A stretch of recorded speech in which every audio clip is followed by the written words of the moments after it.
আমিনুল ভাই কেমন আছেন? আলহামদুলিল্লাহ ভাই। শশা তো ভালোই তুলতেছেন।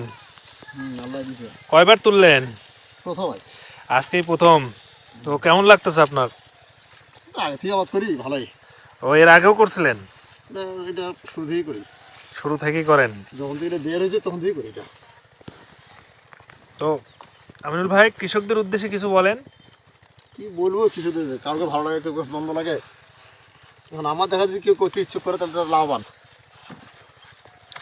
তা আপনি তো এই যে গতবার করছিলেন এবারও করলেন, কি লাভবান হয়েছেন? আসলে শশার উপরে লাভ লস তো বলা যায় না। কোনো সময় বাজার কম থাকে, কোনো সময় বাজার বেশি থাকে। তো শশার ফলনের দিক দিয়ে খুব ভালো। হ্যাঁ, তো ওই যে উইন্টার টপ শশার আসলে বাজারে চাহিদা কেমন? চাহিদা ভালো, সাইজ ভালো।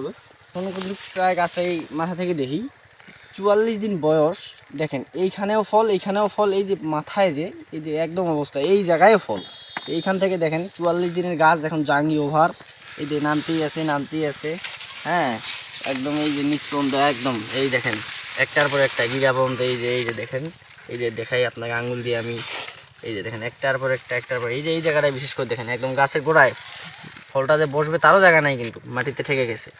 এই যে হইতেই আছে, কোনো গিরা দেখাই আপনারা দেখেন একটু ক্যামেরাটা জুম করিয়া। এই যে দেখেন একটা গিরা, দুইটা গিরা, তিনটা গিরা, চারটা গিরাতেই চারটা জিনিস হয়েছে এক সমান।